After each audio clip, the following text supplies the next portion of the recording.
Hello, good afternoon. My name is Dustin Hurt. I'm the director of the ACEF Philadelphia, American Composers Forum, Philadelphia chapter. Thanks so much for being here online.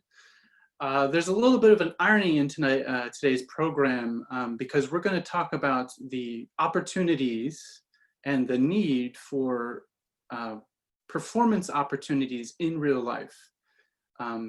The idea of what might be possible this fall, this spring, for in real life performances where you leave your house, performances that you don't experience necessarily online in these during the COVID pandemic. So there's a little bit of an irony that this panel discussion is brought to you, of course, online. However, it's going to be, I think, interesting to hear a lot of different perspectives. And thanks to everyone for joining us. Just a brief description of how today's event's going to go. We're going to have a very brief presentation by each of our 4 panelists. And then we'll have a roundtable discussion afterwards. We're going to start today's discussion with Thomas Patteson, a musicologist who teaches at the Curtis Institute of Music, and is going to do a little bit of a historical overview. And then we'll be later joined by Zach Blackwood, Emily Bate, and Natacha Diels. And then after that, we'll have a roundtable discussion with all the participants. And at any point during the panel or the presentations, if you have questions, please feel free to put them in the Q&A window or the chat box, and we'll definitely address those. I'll most likely read them myself to the panelists as we go. Once again, thanks for being here. This program will run about 90 minutes, so hope you can stick around. We are recording it live, and it will be available after the fact on Facebook. So if you aren't able to attend the full panel, you can check out the video recording then. We're going to bring on Thomas now. Thomas, you standing by? Looks like you're coming up. Great. I'm here. And I'm going to turn it over to Thomas, and he's going to take it away. Thanks so much. Right. Thank you, Dustin. Okay. Here we go. So my presentation is intended to give a bit of historical perspective to presenting music in ways that are sort of outside the typical concert framework that so many of us take for granted. I want to kind of think about this primarily with respect to music from the last 50 years or so. And we're going to look at just a handful of examples from that period, just to get an idea of kind of what some different possibilities are for taking music outside the concert hall in different ways. But before we do that, I want to actually point out from an even kind of longer historical perspective how recent the idea of a concert in a concert hall really is, and how kind of culturally specific it is in a lot of ways as well. So I want to jump in actually to the European Middle Ages as a way to start this out, with this really fascinating distinction that you see in the way people talked about instruments. This is like 14th century France is the context for this, so late Middle Ages. And if you look at kind of treatises and people writing about music at this time and place, you see this really interesting distinction between what they would call haut and bas instruments. And literally we would translate that as high and low, but in the context of the times, it actually had more to do with the volume and tone color, and most importantly, kind of indoor or outdoor quality of instruments at that time. So this is showing that it was not at all taken for granted at this time that music was a thing that would happen, you know, in any kind of building, let alone a concert hall. And I find it really interesting. And of course, the way this breaks down is not surprising if you look at the examples of what the outdoor instruments are, basically reed, brass, and percussion instruments versus the indoor instruments, which are more woodwinds and strings. And you have this great illustration here showing people playing music outside, and there's plenty of illustrations from this period that shows a quite common thing, although you also do see a harp here, so clearly these categories, you know, interacted as well. So we're not going to spend too much time pre-20th century, but it's really interesting to think about where music is performed as a dimension of music history. There's this great quote by R. Murray Schafer, who we'll look at a little bit later as a composer, but he's written a lot about this, his famous book, The Soundscape. He has this quote that says, "The big revolutions in music history are changes of context more than changes of style, like taking music out of the pastures and putting it into cathedrals." So I've given some dates here just to give a sense of this process over centuries of what I call music moving indoors, where you have in the 17th century in Italy, the first public opera house as we would recognize it, the first public concerts in the end of that century in England, the emergence of genres such as the string quartet and symphony in the mid 18th century as genres that, and this is Schafer's argument, they can't really exist except in a concert hall, right? They require a kind of different way of listening and different social etiquette. So you have a kind of historical formation of these assumptions about what a concert is. And I've just listed a few of them here. It would be interesting to brainstorm kind of some more of them and think about how these play out.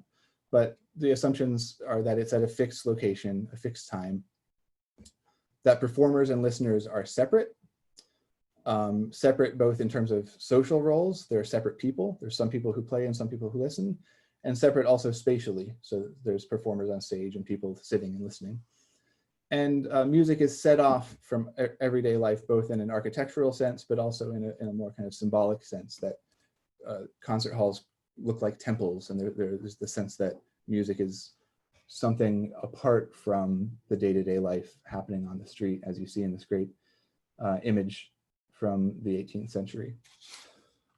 So now I want to look at 5 examples pretty briefly, and just want to say these are not at all, and this will be clear, these are not necessarily workable examples of how music can be performed under social distancing.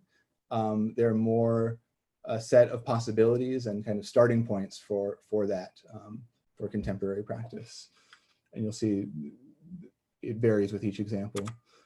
The first one is actually exceptional in this set in that it's the only one that is electronic, and that of course changes a lot. In general, I'm looking at pieces that involve live musicians performing on instruments.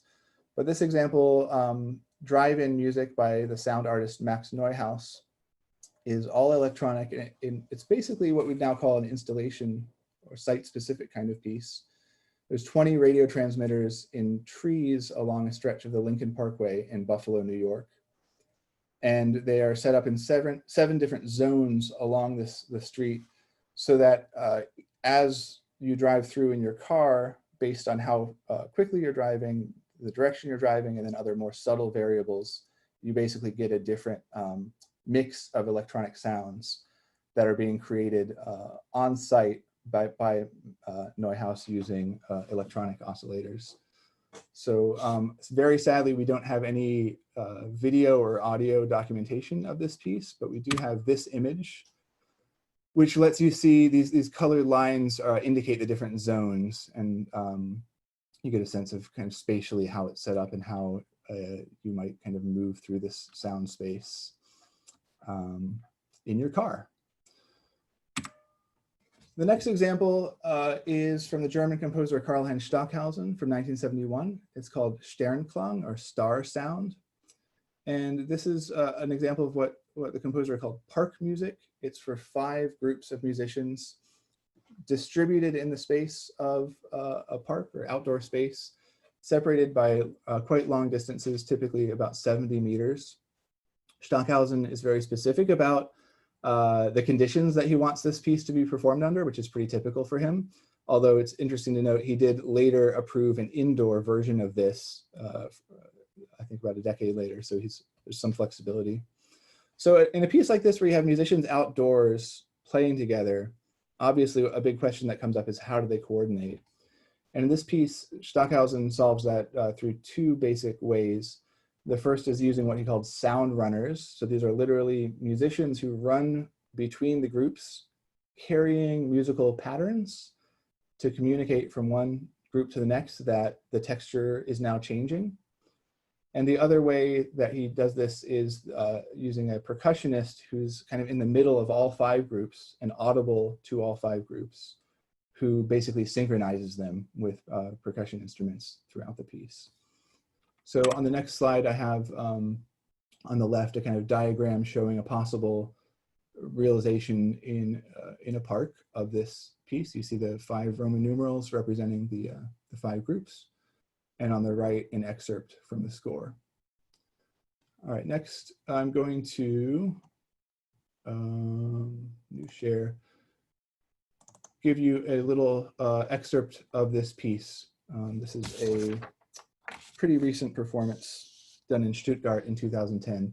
It's not the best video, but you get a sense of kind of how it looks.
Stop that there.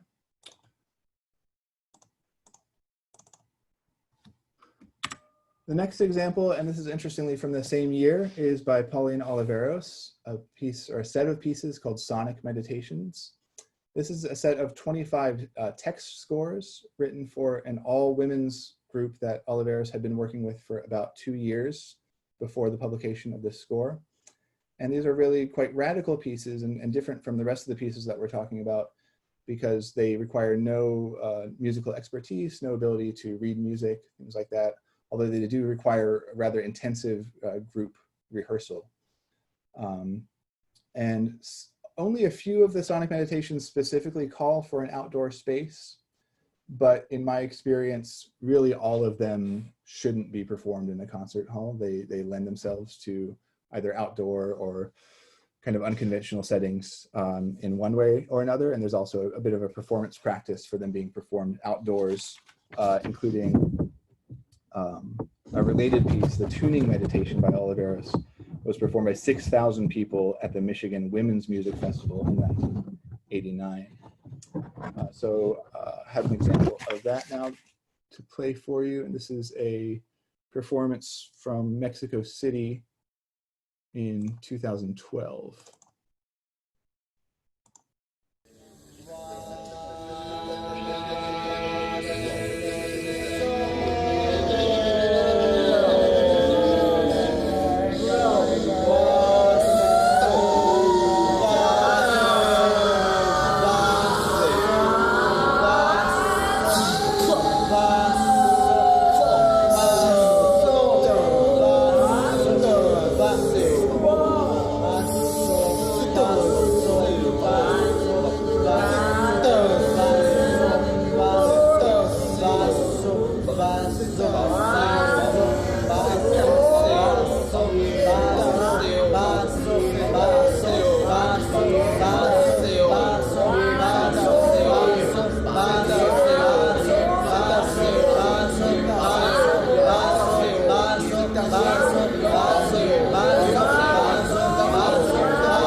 All right, the next example is by the previously mentioned R. Murray Schafer, who's kind of famous as a theorist of music and its relationship to the natural environment, and kind of looking for ways of reestablishing these connections. This is a piece called Music for a Wilderness Lake from 1979. And it's for 12 trombones spaced around the shoreline of a lake. And it's originally for a lake called O'Grady Lake near his home in rural Ontario. There's two pieces or two parts that are performed at dawn and dusk. And here we have a kind of extreme example of site specificity and a kind of almost like destination performance, the idea that this is something very special that you kind of have to be at the lake to experience. However, it should be said that this has been performed at other lakes, it has been recorded, and of course that always kind of happens, but the intention behind it was to make something very, very particular to this, you know, the time and the place. As Schafer says, what I am fighting against is the repeatability of art. You can't get it in your home. And with that in mind, we'll now watch the YouTube video of a relatively recent performance of this piece, just so you get a sense of, again, what it looks like. Let's skip ahead just a little bit. This is a performance from Halifax, actually not that recent, 1993.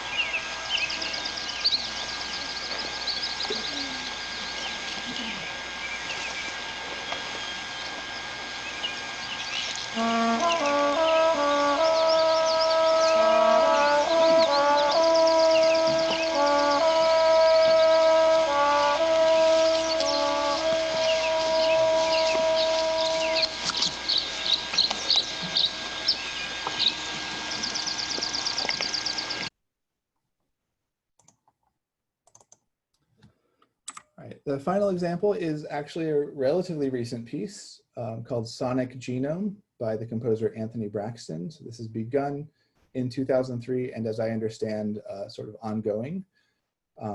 It is an 8-hour composition for 60 or more musicians, and they're broken up into different kind of smaller subsets that change shape over the course of this very long performance. It involves these multiple ensembles moving sort of indoor and out, between indoor and outdoor spaces, and that's definitely, as I understand, kind of flexible depending on the actual space that it's been performed in. And it's been performed a handful of times, I believe. Braxton describes this as an interactive musical environment, almost an avant-garde theme park for performers and listeners alike. And there's a concept to consider. It's a very fascinating description that gives you kind of a sense of the almost like circus nature of this piece. So I have, again, a brief recording that doesn't quite do it justice, but this is from a performance at the Turin Jazz Festival in 2015. Let me go to here.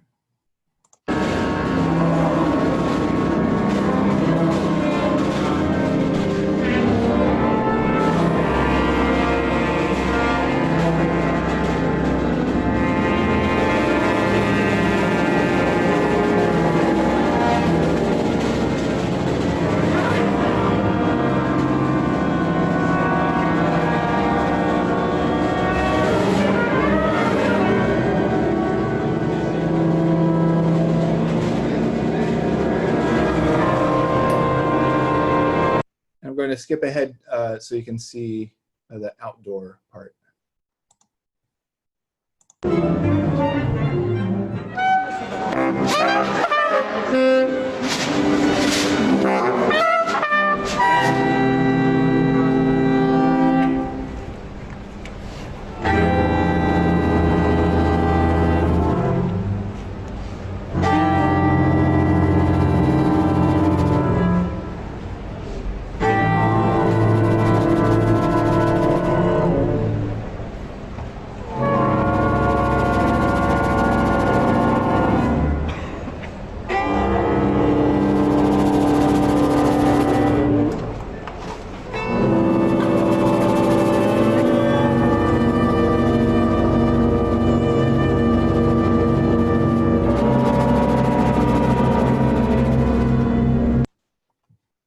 right, I'll stop it there. That's the end of my presentation, and I look forward to hearing people's questions and comments about all that.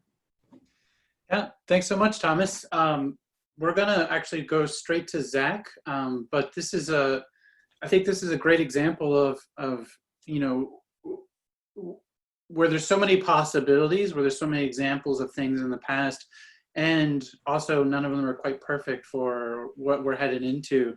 But it's great to see some historical examples of people thinking outside the concert hall, and that is a new idea.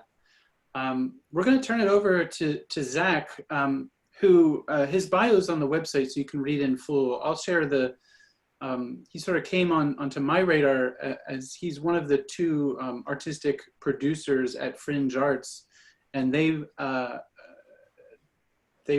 been working to have a festival this year. The Fringe Arts Festival is going to happen. It does include a mixture of types of events, and I think the thing that was particularly interested or struck by how well they did was how they actually put out their open call to work with artists and to get them to start thinking about what might be possible and safe for the fall. So thanks, Thomas, for your presentation. And Zach, I'm going to turn it over to you. Thanks so much. Thank you, Dustin. Thank you to all of the other panelists as well. I'm excited to talk about this. If you think that we at Fringe Arts have answers, I just want to spoiler alert myself, we don't. We are moving forward in so many different capacities at the same time. It's kind of shocking. So I just want to tell you now, I don't have a lot of visuals for you. I frankly am not good at PowerPoint or screen sharing in Zoom. I will probably manage to mess it up, but I might drop some links in the chat here, and I'll make sure that anybody who's just viewing on Facebook can get those as well. Just go ahead and email me at Zach, Z-A-C-H, @fringearts.com, and I'll make sure that I get everything to you. I've worked at Fringe Arts since 2017, and as Dustin said, I serve as an artistic producer there. Previously, I was in the programming department at the Kimmel for 5 years as well, working on the Philadelphia International Festival for of the Arts, as well as some other programs.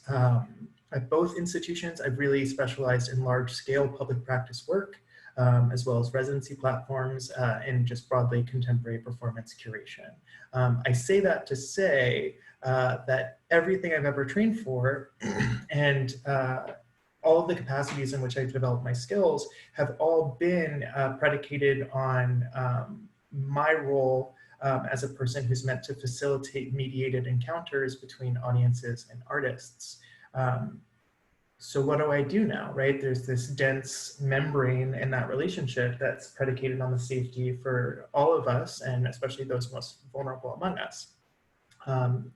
So for the purposes of this panel, I'm going to walk through a bit of our process as we try to stay agile through the onset of this crisis and pivot our in-person presentation plans to meet this public health moment. I'm sharing these things because I think that a lot of these insights might be helpful both to artists and presenters, and because I've frankly thrown a lot of spaghetti at the wall, and this is like the first time this story is getting told. So welcome to your inside scoop. When the lockdown first began, we were poised to present the second year of our High Pressure Fire Service Festival, featuring our second cohort of Philadelphia artists, including my co-panelist, Emily Bate. I'll explain what that is now. It's a contemporary performance development program, we also call it HipFizz, that provides Philadelphia-based artists with funds, residency support, and later the developmental support that they need leading up to a spring festival in which the artists present iterations of their work.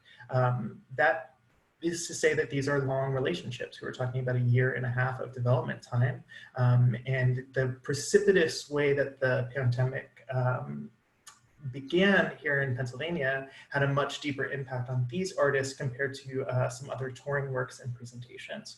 So our first kind of thought was, okay, we need to give these artists and ourselves some space to think about this situation so that we can kind of triage and assess where we are, what our resource pool looks like now, how these works might be feasible or not feasible, and what this means for all of us realistically. It was just really a time to freak out and then come back to each other.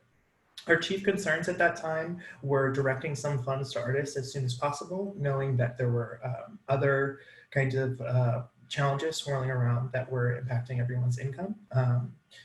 And also giving artists that space to really consider all of the ways that we may end up moving forward. So this is my first tip for everybody, is to plan 3 versions of everything that you're doing from here on out. That's the as planned in-person version. Hopefully that's just you taking an idea that you already had and putting it down and just saying that exists and I have it and it's sitting right there, and now I have to figure out some other ways to do this. Figuring out some socially distanced in-person plan and how that changes your budget picture. If that means that your revenue is going down, if that means that you need to change some of the dramaturgical or creative or artistic kind of keystones of your piece, all of those things need to get taken into account at that point. The third thing that I would take into account is a full interactive version of the piece where your only limitation is that you cannot gather in real space at all. I'm sorry, my dog is making a really gross noise. He has stopped. So we, as we were helping artists to kind of imagine what their pieces might look like digitally, we did have a few options that we showed people. Fringe Arts has presented digital work for 5 years now as a part of our annual Digital Fringe Festival, which happens just as a part of the Fringe Festival that you all know well. But we also showed them some works by other artists that used US mail, a telephone hotline, and dead dropping as their mediums. Dead dropping being leaving USB insertive ports in buildings so that people could then attach their laptop and download some file. So we showed people those things as kind of a jumping off point, and I'm going to share a lot of artists at the end of this kind of presentation that I think might be helpful to people as we're imagining what's possible in public space. So another tool that we developed during that time period was something called a scenario planning matrix. That sounds much cooler than it is. It's an Excel spreadsheet and it looks like a bingo sheet, realistically. Now imagine if you're looking at a bingo sheet, you have all the letters across the top, the B-I-N-G-O, right? And each of those corresponds to a show in this case. Like the show is called B, the show is called N, the show is called G. And then underneath of it, we had every kind of budget scenario that was possible for that show. So as artists moved forward with how they wanted to present their work, we could kind of highlight that section of it and figure out what our whole picture looked like in a way that was deeply agile and deeply transparent to artists as well. We wanted to be very, very clear about what we could and could not do. I highly recommend that everyone do something similar. And if you're looking for tools on putting together such a document, like reach out to me and I will absolutely help you. That is not me trying to get a consultant fee. I just recognize that this is really difficult.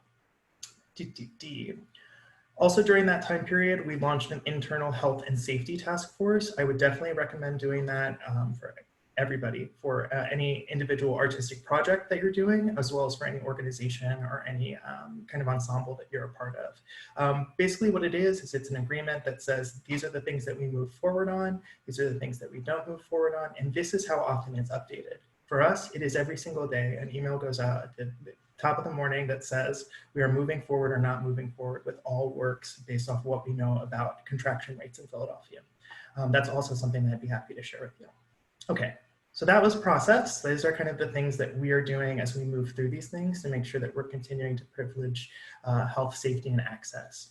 So I'm moving out of process now. We're moving into a Fringe Festival now that is broadly digital in scope, but we do have a few hybrid moments I'd like to highlight from our programming so far before I get into some of my brainstorming thoughts for the future post-Fringe Festival. For 3 weeks this summer, we hosted a drive-in movie theater in place of our usual outdoor summer movie series. We did that in tandem with Philadelphia's Department of Health and our neighbors at the Holiday Inn Penn's Landing, who loaned us their giant parking lot. We worked to ticket a free drive-in that was available for up to 60 people at a time. We showed classic, kind of not contemporary movies that had been made by Black directors was our goal, and that were appropriate for all families. It was small, it was very small, it was only 3 presentations, but they all sold out and they gave us our crucial first opportunity to try out some of the things that we had put forward in that health and safety task force. This is something that I picked up from an EMC Arts workshop that I did last year through the Support of the Night Foundation. It might have been this year, time is flat, but the goal was to put together small experiments for radical intent, small versions of what you had initially intended to do. So we wanted to get people gather outside in some capacity. So we were going to do kind of the smallest version of that first, that we could test out some of our instincts, some of our reflexes, and see how that worked. It also gave us an opportunity to try out some new technologies, including AM/FM transmitters, projecting onto the side of our building for the first time, all kinds of things. Conducting these small experiments helped us to determine a few practices that are going to be integrated into our festival later this year, including contactless ticket methods, as well as audience flow designs, figuring, that's my dog breathing, I'm sorry, he's really huge. As well as some audience ingress and egress designs that I think are really going to be helpful as we move forward into any kind of in-person presentation moving forward. So I'm going to drop my first link of my Linkapalooza into the chat right now. And for those of you following at home, if you Google Fringe Arts Soundstage, you'll find what I'm sharing here. So we had a theater, and we can't really have large groups of people gathered in the theater, and that is the whole point of the theater. So we were like, what else can this space do? What other capabilities does it have that are useful to those artists that are part of our community right now? This was a process that was really spearheaded by Fringe Arts' full-time production team, who at that time were Taylor Jedelinsky and Evelyn Swift-Sugar. That piece, that program was a long-term plan to refit our theater space into a state-of-the-art soundstage that we made available to artists in Philadelphia free of charge. We recognized that independent artists and our HipFizz residency artists needed space with clear health and safety guidelines and production staff to help them reorient works for digital viewing. Now, I know I'm cheating because this is not a real space presentation, but what it did necessitate was us gathering in real space to create the content that could then be edited and kind of threaded together into works that had a much higher production value, even though they weren't trying to necessarily replicate a live performance experience.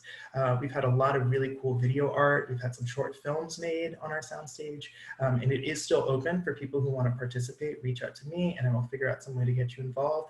After the Fringe Festival though, it will be open for rentals only. So just a heads up to everybody there, just trying to be transparent.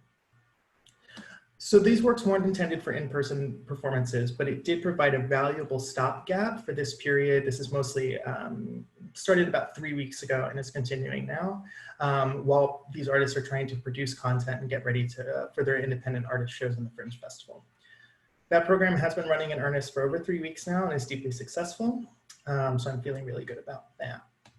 So I am going to drop one of our live space presentations for the Fringe Festival into the chat as well. If you are on Facebook and can't see the chat, it is just Google Trail Off, and that's a Fringe Arts presentation show. So Trail Off is it's a transmedial walking tour that's developed in partnership between Swim Pony, the Pennsylvania Environmental Council, Toaster Lab, and Michael Kiley. That piece will run September 10th through October 4th as a part of this year's festival. The way that I have thought about it is as a radio play that's geolocated. That's really, really, really exciting to me. The idea that we can listen to a play that takes place in the area where you need it. In this case, it's on 11 trails in kind of the Philadelphia and South Jersey, the greater Philadelphia region. What you do is you go there, you put on your headphones, and there is text that's been written by really successful Philadelphia local artists, including Carmen Maria Machado, Epchez. There's so many great artists. And then those are performed for you by a series of actors with this kind of sound design over top of it by Michael Kiley. Those stories all take place on the trails that you go to listen to them. They're geolocated, so as you walk past certain kind of digital trail markers, the story continues and motivates you through whatever your walk or run is. Why do I love this piece? Why did we say we have to have it? It's a communal experience, but it's for one person at a time. So there's a great degree of kind of health and safety consideration taken into account, as well as the fact that one thing I miss more than anything is not just seeing work, but the discursive conversations with people who saw the same thing as me following it. Right now, all of our viewing habits are all over the place. So to have this kind of keystone event that we can all go to and talk about is deeply exciting to us.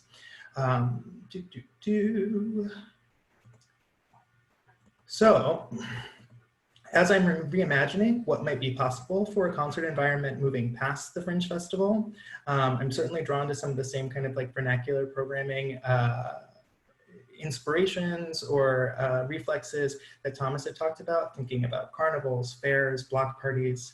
I'm thinking about the beach a lot as this area with like extreme turnover of the air, rather, with high air turnover. And also amphitheaters. There are some really, really beautiful amphitheaters in South Jersey that I'm trying to work in at some point. What else is moving me so much right now? I'm deeply interested in works that manipulate the human voice as material right now, thinking about the work of James Alistair Spring. I don't know, we can talk about Bjork. Just because there are so many challenges around communal singing right now and the politicization of kind of voice and respiration, that I do think that work for group singers is going to be something that I'm deeply interested in looking at in some post-COVID or mitigated COVID period.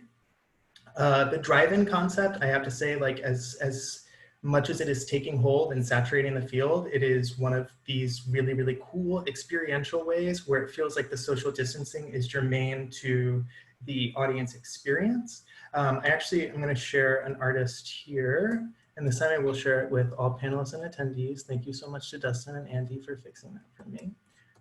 This is an artist, Rochelle Tormino. She's a poet. I also work in poetry and kind of a literary field. And to me, what's interesting is kind of live performance in a drive-in capacity.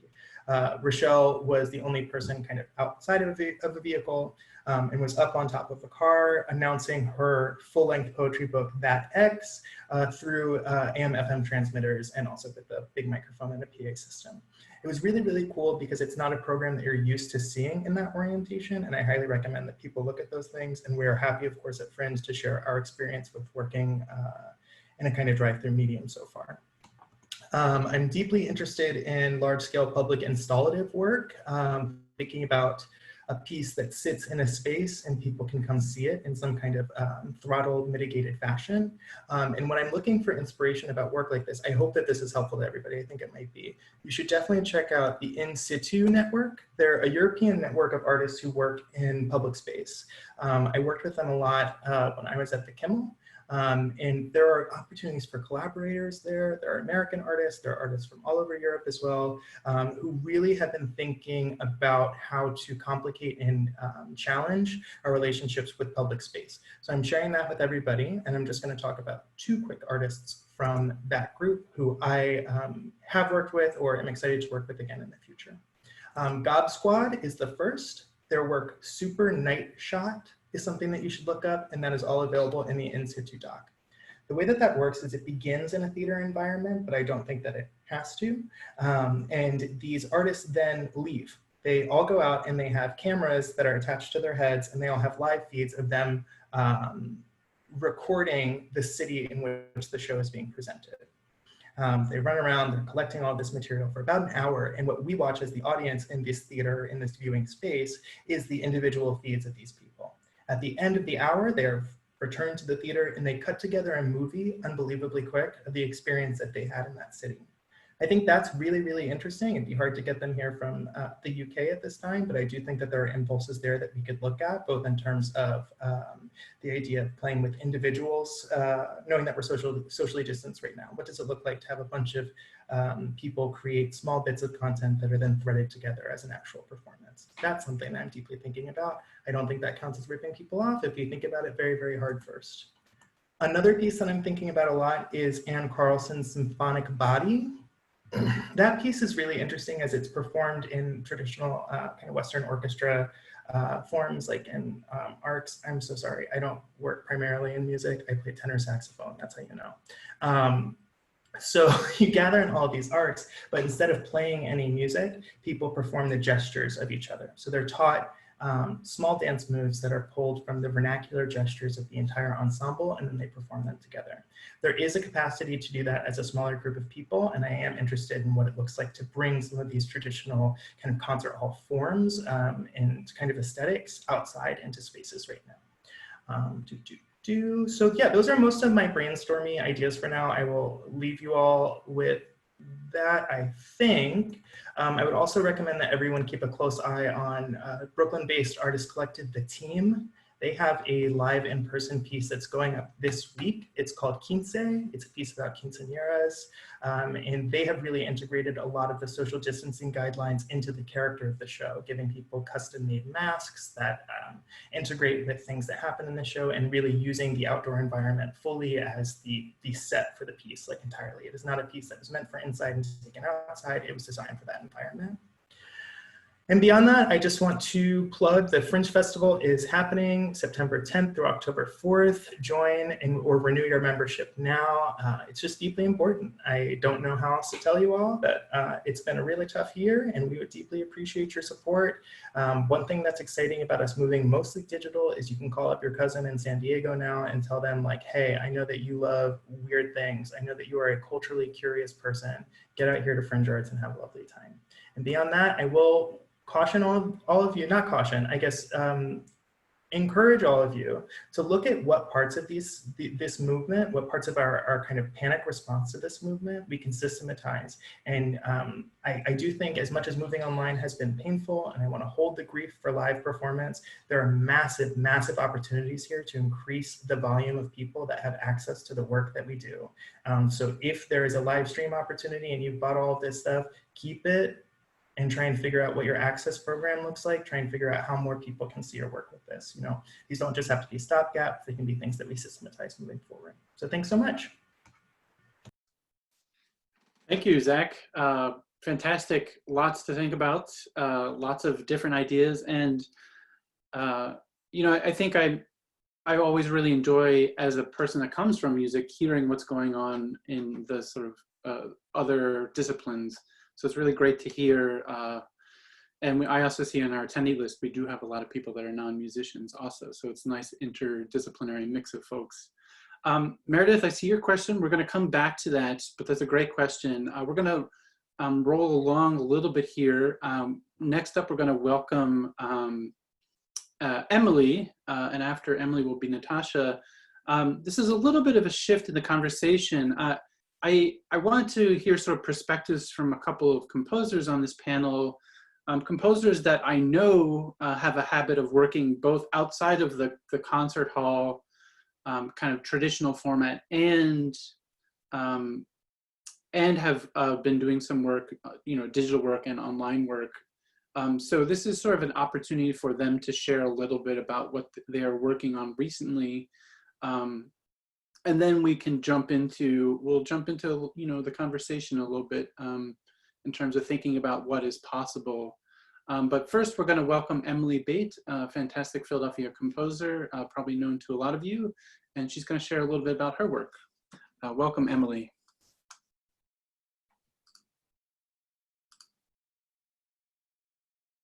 I think we're unmuted. There you go. Thank you. Hello, everybody. Thanks to everyone, Dustin and Zach and Thomas, for setting the stage and already getting my little wheels turning for what could be. I'm the bulk of my work in the last couple of years. I'm a composer and a singer and work a lot in theater. And the bulk of my work in the last couple of years has been in communal singing practices and creating opportunities for singers of all persuasions and abilities to be part of a communal singing culture. So you can imagine that everything that I have been working on came to a screeching halt once COVID hit. And that was mostly, I was doing some theater pieces, doing some installations. One of my big projects for the last couple of years has been Trust Your Moves, which is a queer community chorus with no auditions. Anyone can be in it. And we perform new work. So including a lot of work that I write and arrange. So that, that's 75 people spraying each other with droplets in a room. That is on indefinite hold. The piece that I'm doing, or I would say the sliver of the piece that I'm doing in the Fringe Festival this year is a workshop kind of pulling out components that are for this in development show called Wigwag. which is a theater piece where the audience sings the bulk of the show. So again, it's a piece that's not happening tomorrow and not happening in 2020. And there are plenty of threads of that bigger piece that make sense to keep developing right now. And plenty of threads from like other interests and other projects that I sort of turned my attention to when all of a sudden I was sitting in my house all day. My summer project that I want to talk about a little bit today is I did a CSA. So that typically stands for community supported agriculture. In this case, it was a community supported art practice. So 50 people have subscribed to get a package from me once a month for 3 months in the summer. And the packages are sort of designed, they're designed to be this really like personal exchange that, because it's not happening in the context of a live performance with an audience, is happening in a really intimate way where I mail you stuff for you to explore and for you to interact with and for you to manipulate and for you to sing. So there's a whole bunch of different things that are part of the CSA. It's kind of like you get a little goodie bag every month. But one thing I've done for each of these CSAs is to have a piece of music that is designed to be sung by people at home and designed to be accessible to singers of all abilities, or folks who don't consider themselves singers, which are my favorite kind of singers. So that's kind of when everyone was reimagining the thing that they were going to make online. I kind of ran the other way, just as like a personal proclivity. And I went back into this world that I like came up in as a teen of DIY, of sitting in your bedroom making mixtapes that are like express everything that you want to say to somebody, of making zines, of looking around to like the literal contents of my bedroom and being like, how can I make what I want to make, communicate what I want to communicate with like just these parameters. And I will say that that's been a great like COVID gift, is to go back to that like small DIY spirit. And so when I was thinking about singing experiences at home, there is, some of these experiences do involve some technological mediation, but the point is to give someone the opportunity, if they're curious, if they're interested, to make music at home. And I actually, my neighbor in COVID through the wall has been singing karaoke by herself for months and months, and sort of like got my, like overhearing her singing kind of like got my wheel spinning around that. So I did, I wrote a piece that I teach you in a track and then send you the karaoke version of it, which happened to be, for my Philadelphians, happened to be about spotted lanternflies, a sort of pop song about what it's like to be a spotted lanternfly. And then there's this other piece that I did, sort of riffing on things that I've done in a live setting. I made like, I think 2018 probably, collaborated on an installation with Patrick Costello, who made a big sculpture, kind of a cathedral made out of plywood that folks in the gallery entered and then learned this piece that I'd written. And it was built on very simple premises where you teach people individual lines and kind of layer stuff up and stack it up into a nice harmony. So that's what I did for the CSA. And I made this piece called Us/Not Us, that I mailed everyone a song sheet. And this is half of the song sheet. It's backwards, but it's just got 4 little lines on it. Different simple lines of text, very, just a couple measures of music. And then I made a video, about a 17-minute video, where just as I would in a live setting, I kind of go through and guide people through the experience of learning the parts. And then in order to put it all together, you do end up singing along with me in a video. So I'm going to just show you kind of the culmination of that right here. And again, in the kind of like the DIY realm, I don't know anything about making videos. So I just really enjoyed using all of the like super crappy like iMovie features here. An instructional video.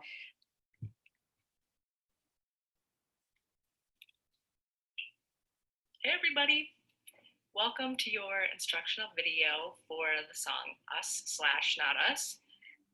Go ahead and grab your song sheet and we're gonna get started. And then I'll just kind of forward you. I spend a long time being a goofball and teaching the piece, and also kind of sort of teaching the language of the piece, or the conception of the piece. The text is all about exploring like the boundaries between self and other. And so then we kind of put it all together. What do you say we put it all together? There we go. I'm here doing stuff, big stuff. I'm here doing stuff, body stuff. You're here, you're doing stuff, thinking stuff, instinctive stuff. You're here, you're doing stuff, thinking stuff, rethinking stuff. We slough, and then it's us, not us. Stuff we slough, and then it's us, not us. Fingertips and the tips of fingertips. Oh, fingertips and the tips of fingertips. Oh, I'm here doing stuff, big stuff. I'm here doing stuff, body stuff. I'm here, you're doing stuff, big stuff, instinctive stuff. I'm here, you're doing stuff, body stuff, rethinking stuff. You're here, you're doing stuff, thinking stuff, instinctive stuff. You're here, you're doing stuff, body stuff, rethinking stuff. You're here, you're doing stuff, thinking stuff, instinctive stuff. You're here, you're doing stuff, body stuff, rethinking stuff. So, oops, let's get rid of that. That's kind of the gist of that. It's just, try to make things accessible and like build pieces for a variety of like skill levels as singers. And then the juicy part is just like, ooh, it sounded like here it came together. That's like the big reveal at the end. So that is kind of that's a little sketch of just like what this summer has looked like for me as I try to, without knowing like what the outcome is going to be in terms of some of the big, really kind of post-COVID projects I have, like how to actually keep the development going and keep the threads, keep investigating all the little bits and pieces that are so juicy. I think like, a big part of the show Wigwag that I'm imagining happening down the line is as this like last piece demonstrated in the text, like really thinking about the impact we have on each other. And that is obviously so transformed in this moment. And we are all thinking about the impact we have on each other and thinking about longing for each other in a really, different way than we were in February. And I think, there's conceiving of something as like singing a song, which is a framework I've been using a lot, but also like something I've started to explore in the CSA is kind of going back to Sonic Meditations by Pauline Oliveros, which is, you know, text, like Sonic Meditations is a book I've worked with a lot and has meant a lot to me. And thinking about instead of like taking the audience in the moment through this framework that you've created for exploring equality of attention, how can you take that framework and like give it to someone at home to do what they will? Or eventually, you know, like some of the other examples we're talking about, like how can you create the framework for people to interact with outside? And maybe that framework eventually incorporates musicians and moving around, but how does it exist like outside of the ways that have been traditional for me to work? And just one brief example of that, sort of beyond the world of like a song and a piece of composed music, is one element I had in the CSA was I sent people a little packet of tea and a little instruction set to so that they could have a tea party with some subject in the more than human world around them, whether that was pet, houseplant, a roommate, a rock, a tree, like creating just a set of instructions and a framework and a little moment for like exploring certain qualities of attention and offering people the opportunity to like step into a little scenario that I've created. And I think that's all that I want to share. I'm excited. I know that it's all going to change 20 more times, and that we can all figure out how to keep performing and keep singing through all of this zaniness. Thanks so much, Emily. It's great to hear more about your work and learn what you're up to. It's also fantastic that you're doing a work that involves the post office, which is so timely right now as well. That's great. So we'll bring you back in a little bit, but I want to pass the video baton on to Natacha.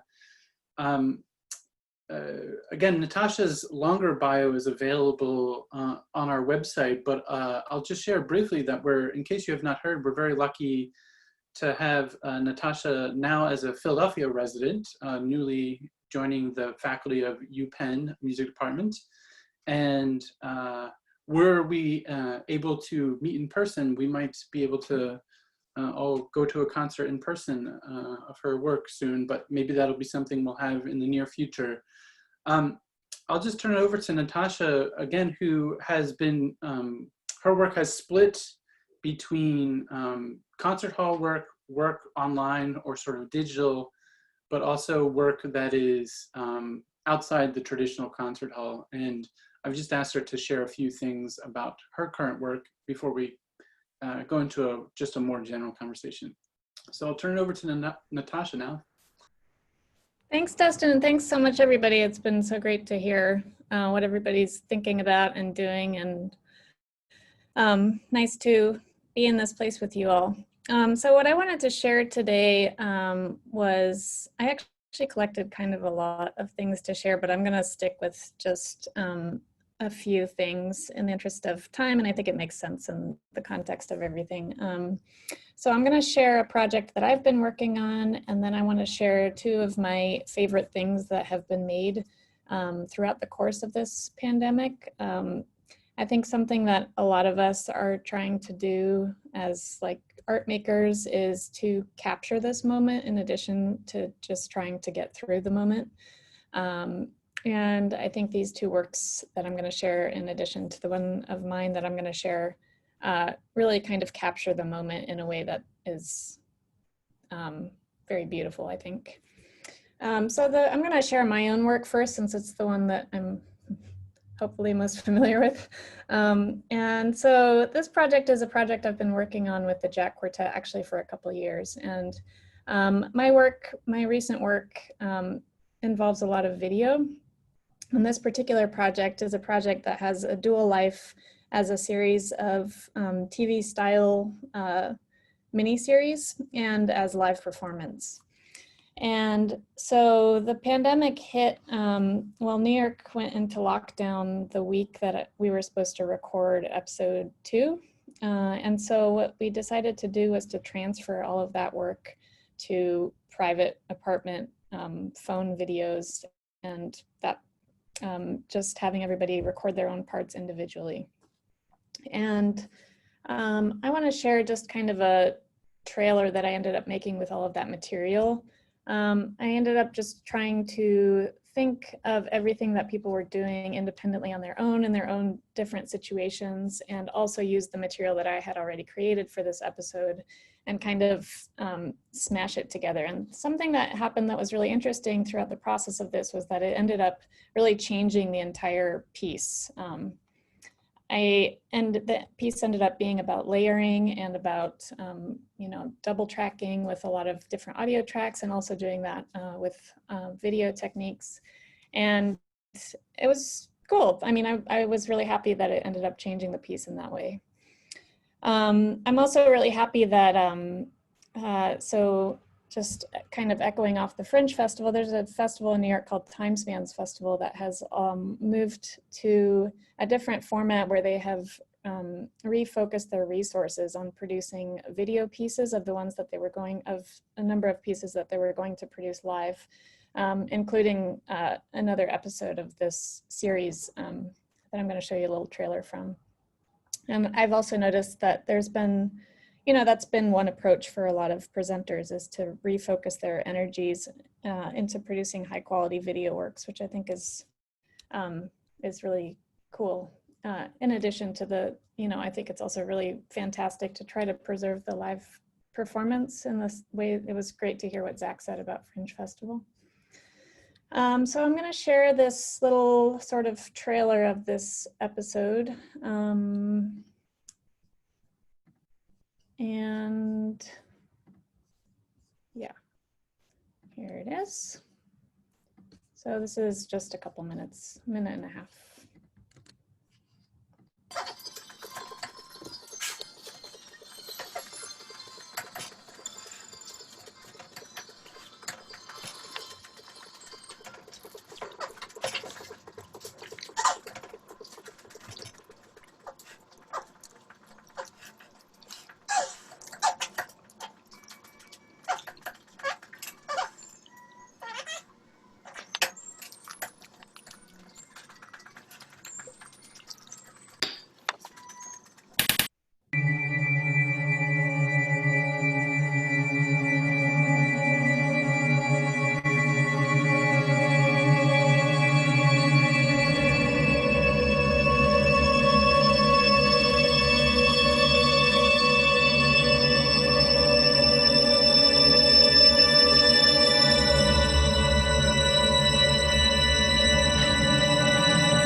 Okay, so that's just a little trailer of that thing.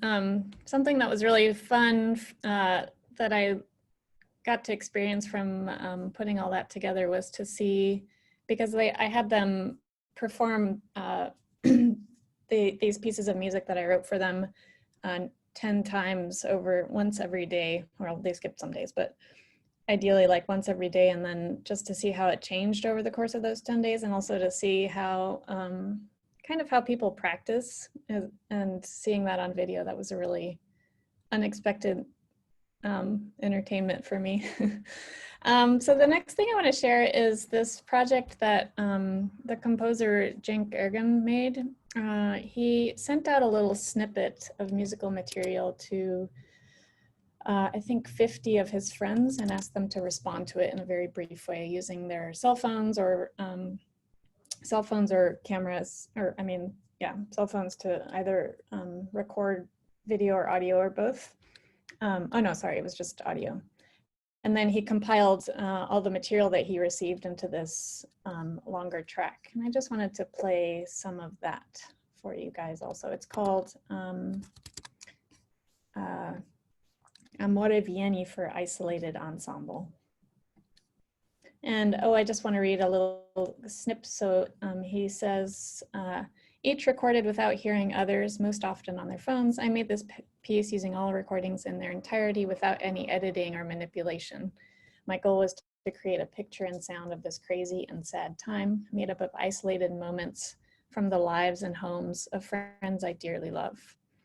And so the part I'm going to play for you is Chris Fedalaro on drums just a little bit, and then Johannes Leopold on bees, Ningyu on water fountain, and Beth Myers on sparkling water. So just play a little bit of that. And it's just sound, so I'm not going to make you look at my player.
I walk along the river with my daughter in the buggy almost every day. Sometimes we pass a barge, sometimes a barge passes us. Thank you. Yeah, doing good. Tuning the piano.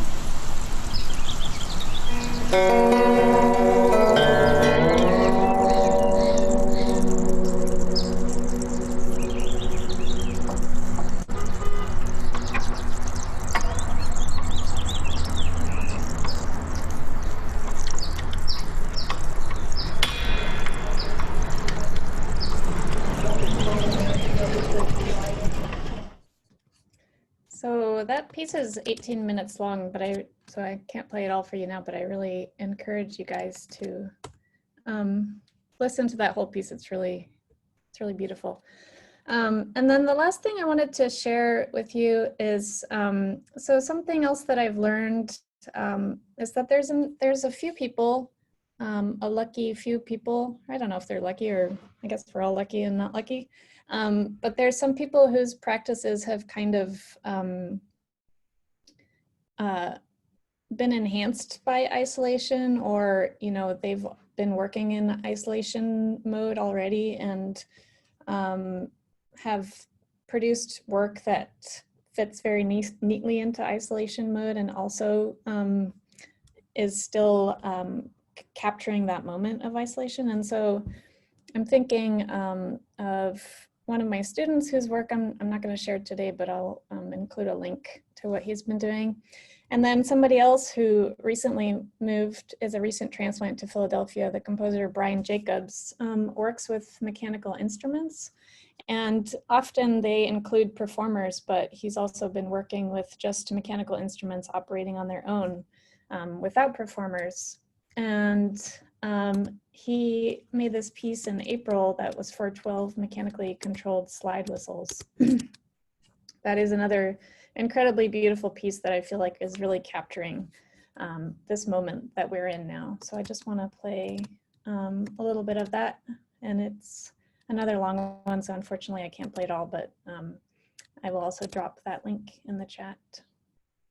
So this is 12 whistles playing the break for 12 mechanically controlled slide whistles.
Okay, that's all I have to share. Thanks so much for having me, and I'm so happy to be in Philadelphia.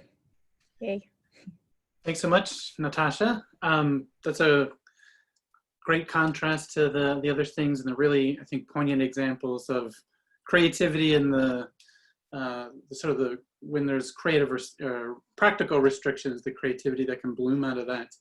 We're going to bring everyone back online, and it'll be a brief roundtable discussion. We'll blame that on all the interesting things that everyone had to share, but I'm okay with that.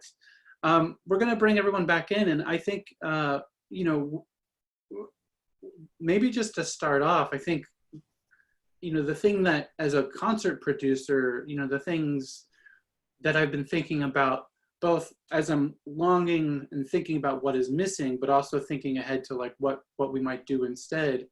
I have often found myself thinking about what is it about in-person concerts that I miss the most, and what can we do to sort of replicate that or replace that or maybe even improve upon that.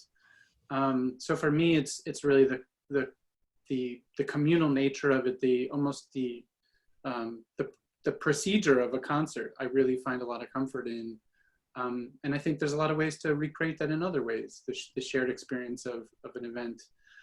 So I want to throw that to all of you, and just kind of curious, what are your, maybe most simply put, what do you miss the most about in-person concerts, and maybe what are some of your thoughts about ways in which we can replace that or even improve that kind of missing idea? I'm happy to say a few things. I mean, I feel like I went very hard for like that there are things that we can learn from this moment and take those with you, and you'll never replicate a performance, but I do miss it more than anything in the world. Like, I don't feel right. Like, I feel like very much like disheveled and like disconnected from my social life and the way in which I most rigorously interact with the people who I care about. So I think for me, it really is the social aspect. I miss like all of the things that are most dangerous right now, like running up to somebody who you didn't expect to see and giving them a big hug and like sharing a drink with them. So as I think about like how to replicate a lot of those environments, I think the formality of Zoom is really tough. Like the waiting room and all of it, just so much of it doesn't feel tender or personal. So I'm really interested in like what capacity there is to open the room up at the end entirely, like to blow away like the webinar structure. Like how is there a way to shift out of that into like some moment where everyone can talk about their experience, you know, and the artist leaves, of course, because they don't want to hear that. But that to me is something that I would love to see, is just a more social approach to us all meeting here, to differentiate it from the way that we have meetings and report on things like within this same platform.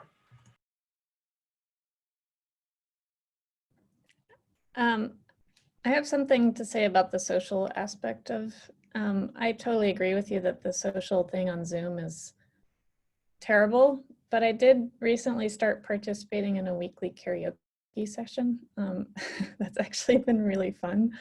And I think that it's because it's like, there's like a purpose to hanging out, you know, instead of just like gathering on Zoom and being like, let's awkwardly talk about something. That being said, it's never going to replace like real karaoke or anything like that. But yeah, just to kind of pursue the, you know, continue on this path of like, what are we going to do about performance that's not online? Some other things that I've seen people doing that I wanted to also mention is in Berlin, in there's a place called the Petersburg Art Space that has been doing these concerts where the performers are inside or sometimes on the street, and then the audience is across the river. And that's a pretty cool way to do it. It's not for acoustic music, obviously, but it's one method that's been handled. And I know that there's also some exciting stuff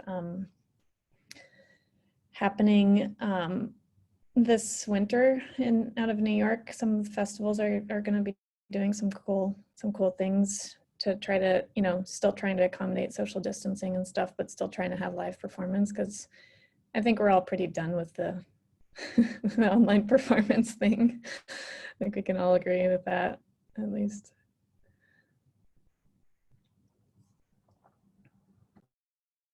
I also, can I just raise a point or a question maybe? I'm really like, I think the whole economic aspect of this has been really fascinating to see how, I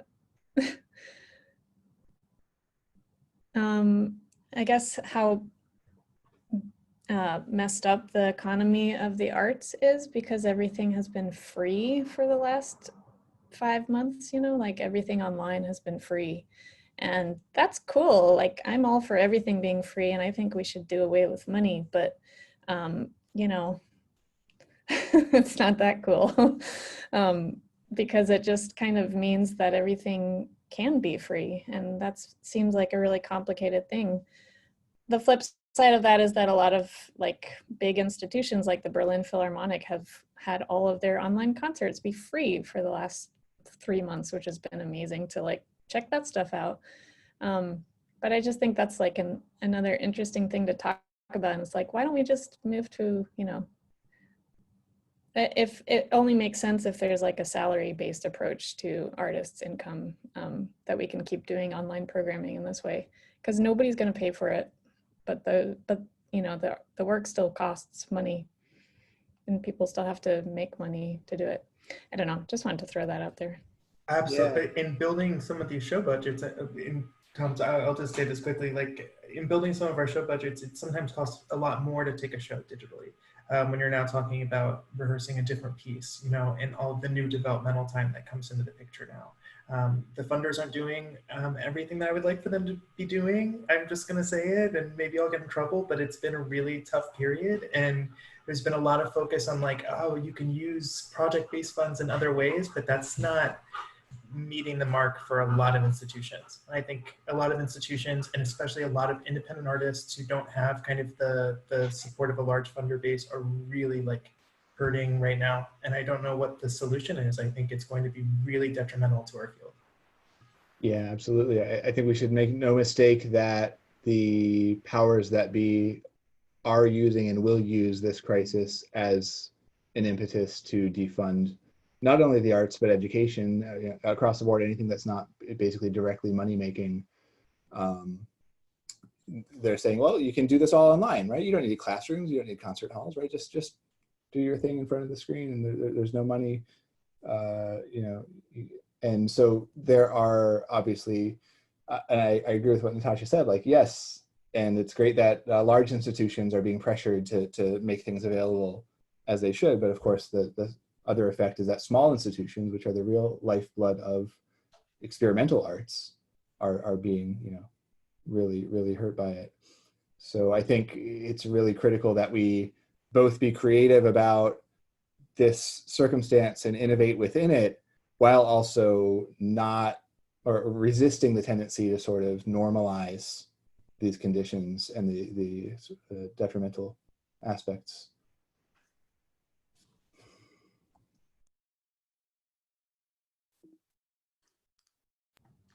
I'll just hop back in here for a second.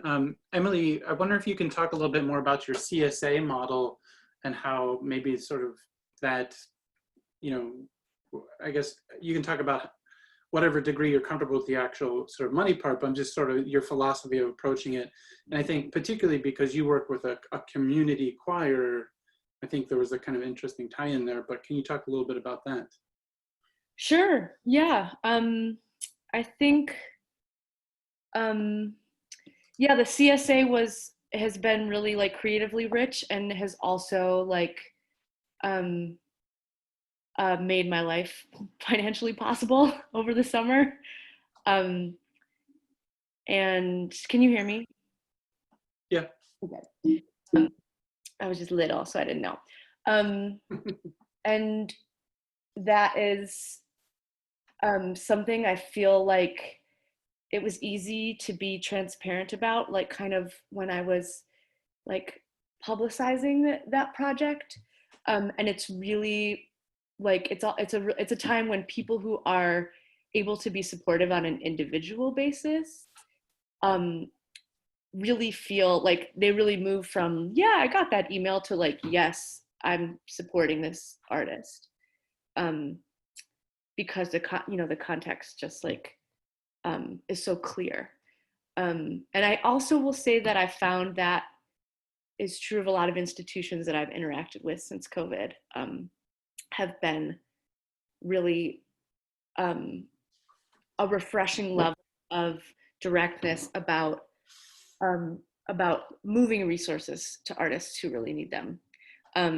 Obviously, that's not the long-term solution, and that's not, I think, what a lot of us are anticipating in a long-term way across broad sectors of society. This initial bump of support is like has a pretty mysterious medium and long-term future. And I also think like there's a lot I don't, like a lot about the future of like how individual artists, and really critical, Thomas and Zach, what you're saying about small institutions who have that such a direct one-to-one like connection supporting folks, are facing such an uncertain and scary future. Like that's I feel myself and some other artists in a certain sense hardening ourselves to being even more self-sufficient than our normal self-sufficient ways. And thinking about, and there's already so much in place to support that in terms of like the patron method and crowdfunding, and that I think that's already like integrated into the internet-y way that things get done in terms of meeting funding gaps. But thinking of people are just going to continue to be more and more resourceful, And I think like thinking about where Thomas started us in the beginning, like giving us the context in Europe of going from music being most people would encounter music in a informal and communal way that was rooted in their everyday life, and that our culture has slowly moved away from that model in a way that feels extreme to me and feels really unbalanced. And so from the vantage point of the work that I'm making, the thing that's, doesn't pay any artist bills, but the thing that feels exciting is there being the possibility of doing some rebalancing around making art something that a broader group of people feel like they have access to, and maybe putting it back in our houses as makers.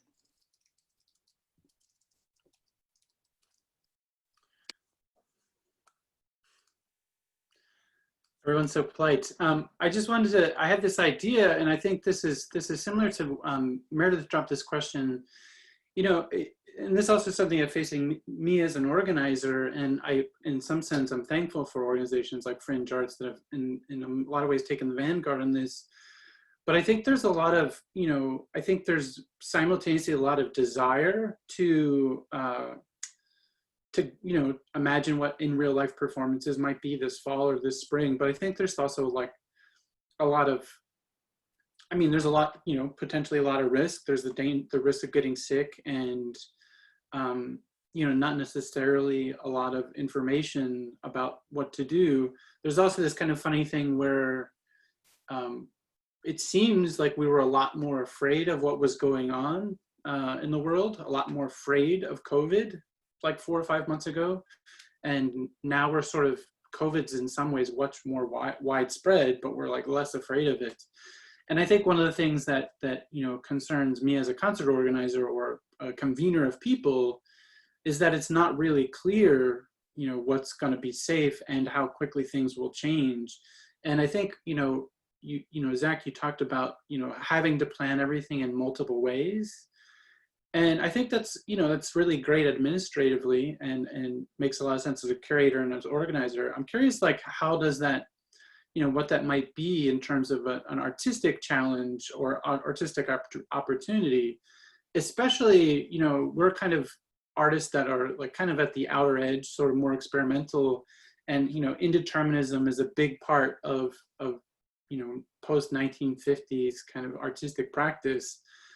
And I love the idea of this kind of potentially being a heyday for, avant-garde and contemporary work, because the indeterminate nature, because the flexibility that composers and artists can bring to the work. So I'm kind of curious if this idea of non-fixed pieces where, being able to think beyond, what a Beethoven or Mozart symphony might represent has been, started to be exciting, both as either as an artist or as a presenter, where this kind of flexibility is more at the forefront.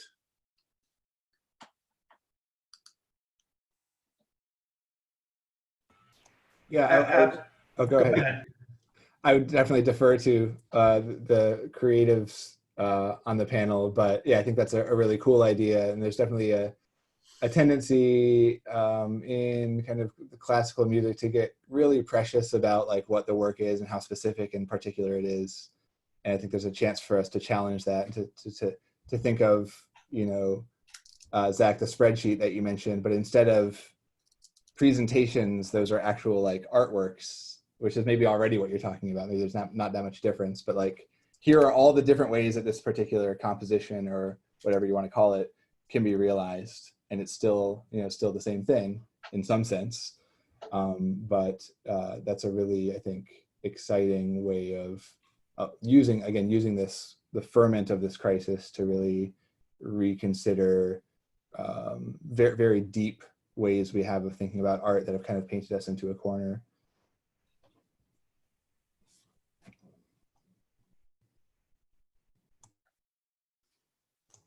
Did you want to say something, Zach? Sure. Yes. Sorry.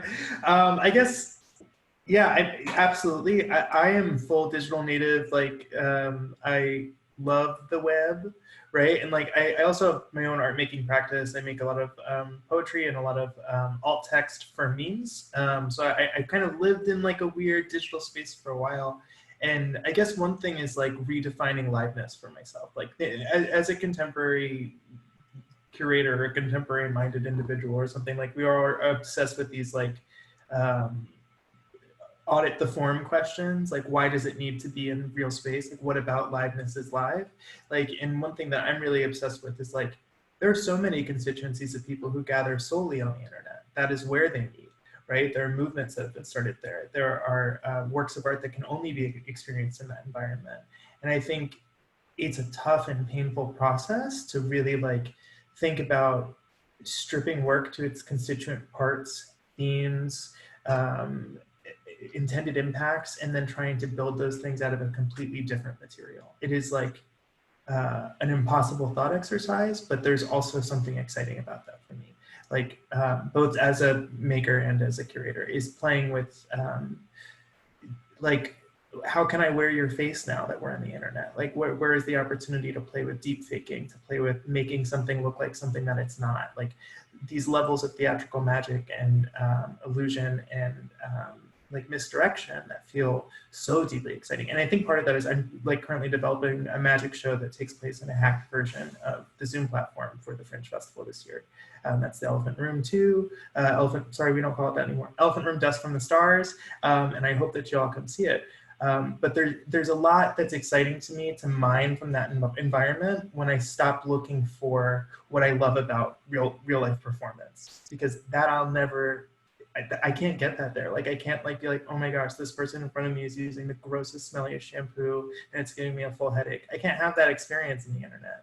What experiences can I have here that are irreplicable in the real world?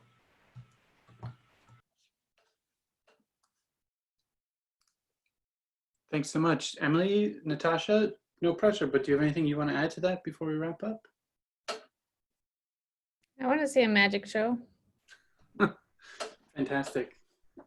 Send me an email, we'll get you all set up. It is very, very cool. Great. Well, I think with that, we're gonna wrap things up. Thanks for hanging with us a couple extra minutes here. Again, if there's anything specific that you want to follow up with questions, either you can reach out to either any other panelist or you can reach out to me and I'll try to connect you. I'm looking forward to a very unique fall and spring season for the arts. And I really, thankful for everyone that they've been here and spent their time talking with us today. So thanks to all of our panelists and thanks to all of our attendees. ACF Philly does have 2 more events this week, one on Wednesday and one on Friday.